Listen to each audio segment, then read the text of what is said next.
I'm Merryl, and this is some big picture astrology for the Virgo full moon on March the 7th. If you want a reading on your specific zodiac sign, check out my monthly AstroDice forecast.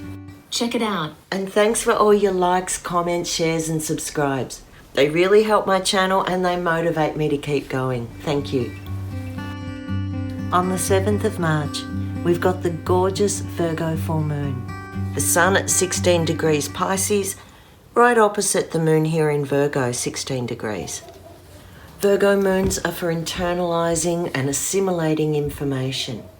In tarot, it's the Hermit card, where you get some space and solitude to come into your inner wisdom. And opposite Pisces, we're also assimilating emotions, senses, and memory. Something's making sense. A pattern is starting to emerge, and it's dissolving at the same time. Virgo moons are ritual moons. They're really good for organising your thoughts, for cleansing, detoxing, putting your crystals out in the moonlight and making elixirs. They're also a really good time to start a new health regime. Chuck out the clothes you're not wearing and clean up your computer files. And there's a feeling with this moon that we're on a threshold. Two big planets are about to change signs. And that's Pluto, right on the edge of Capricorn, about to move into Aquarius. And a few hours after the full moon, Saturn is right on the cusp, moving into Pisces, having been in Aquarius for a couple of years. This is a massive change in atmosphere. From Aquarius cool and dry clarity, which was the age of vaccines, to spongy, soft-edge water sign Pisces. With Saturn in Pisces, things aren't what they seem, and new structures might form organically or with flexibility and further reach than previously understood. And there's a bit of understanding that can really drop with this moon, bit of a breakthrough. One of the key aspects is Uranus down here at the centre of Taurus, forming a positive link to both the moon and the sun. This is called a triangle of potential, and with Uranus at the pointy end, it's going to be a bit of a breakthrough. Uranus here really wakes up this Virgo-Pisces axis. You're able to see the practical aspects in a relationship that you might have avoided or glossed over or even blurred out in some way. Virgo puts the tools you've learnt back into action to clear a fog. It helps you see a pattern and where you get stuck on fragments without being able to make sense of it. This can help you give up an addiction, break a fantasy or a judgmental attitude, and it can help you understand trauma. Virgo Pisces also waken up a charitable spirit. There's the urge to serve. This aspect has the potential to get a vision, a design, and the detail all aligned. Because it's a full moon, you might see a project come to fruition, or something that you've made sacrifice for has now come through and you can start to enjoy it. Uranus really opens up a receptive flow from sources you hadn't expected, and then it downloads and organises the information. It's where dreams can be implemented. I'm really pumping up a bit of courage and a bit of can-do. Jupiter's in Aries, cardinal sign, pioneering, out there ready to go. Vesta is there next to it, Chiron helping to integrate information, and Venus just making things luckier. These are the two positive boss planets. And sitting together in Aries, it helps you get what you want, if you can name what you want. This little bunch is really good for launching alternative businesses or a side hustle, especially where it's a new area, pioneering in beauty, health, fashion from unusual sources, something unique, a blend of inspiration, and machines and tools might also be involved because it's in Aries. This little bunch could see you travel to spiritual places or start self-study. And with Uranus in a nice place, it's a really good time for volunteer work, charity or fundraising, gathering backing from alternative sources. Fitting in with our Hermit card for Virgo, this is also a time you can come across a spiritual teacher.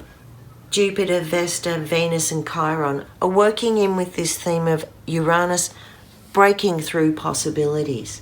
and ultimately helping you accept a truth, join the dots, find the missing pieces that can fall in and reveal a story. And that's why this is a good one for healing and understanding trauma. All those fragmented pieces can start to form a pattern and find reintegration. This follows on from the last moon when Uranus was square Mercury, and it caused a big shock, something swiping you sideways, something a bit verbally abusive.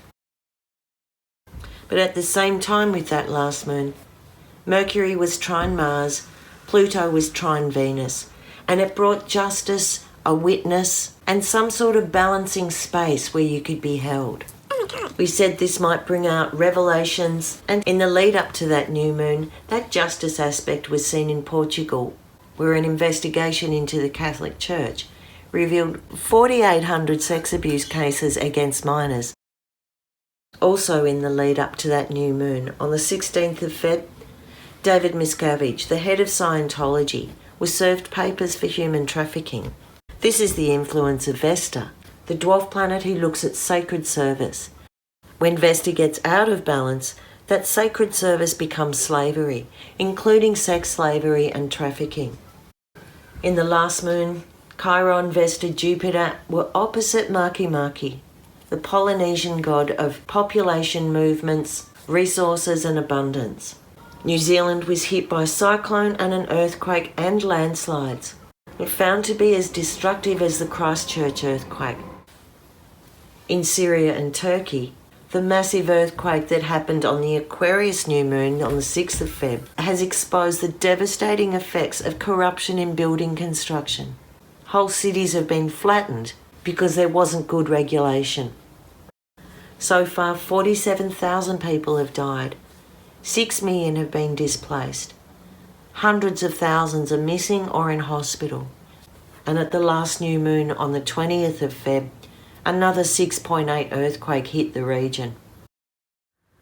Back to this moon. And Mars and Neptune are having another square. They've had quite the journey over each other since October 2022. Manipulative, deluded, poisonous, dangerous, deceptive.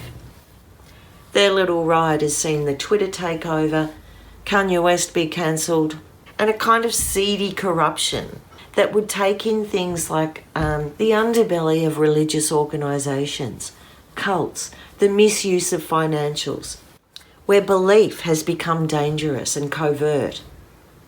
Neptune and Mars, when they're against each other, mask the true motive. They use coercion and charm and veiled threat to get what they want. Nothing's clear. This influence has been making the murk since October last year, with the first hit on October 12, then a big one November 19, 2022, and now the final one, coming exact March 15 this year. This week, another example of these really wobbly lines is the 15-minute city conspiracy. It really fits this Mars-Neptune square, and also it's got a taste of Pluto moving into Aquarius. The 15-minute city is a conservation design that plans cities in hubs where everything you need is within a 15-minute bike ride. And it's been totally trolled by far-right activists and climate change deniers. Personally, I think the 15-minute city design is a really good model for Pluto in Aquarius, where power structures will start to decentralise and issues of both isolation and community will be targeted. Over the next 20 years, as Pluto is in Aquarius, it will have the effect of levelling out ideas of equality, independence, freedom, and technology. The shadow of that could mean isolation and extra surveillance. The positive of that is more autonomy, more local involvement with a global mentality. This Virgo full moon helps you put the pieces into place. Virgo likes to give order and cohesion to what's been chaotic and crazy. It helps you clear out the excess, so what you've got is a really pure intention and a simplicity that makes solutions far more elegant than they have been for the last 3 or 4 months, especially taking in this Neptune-Mars square.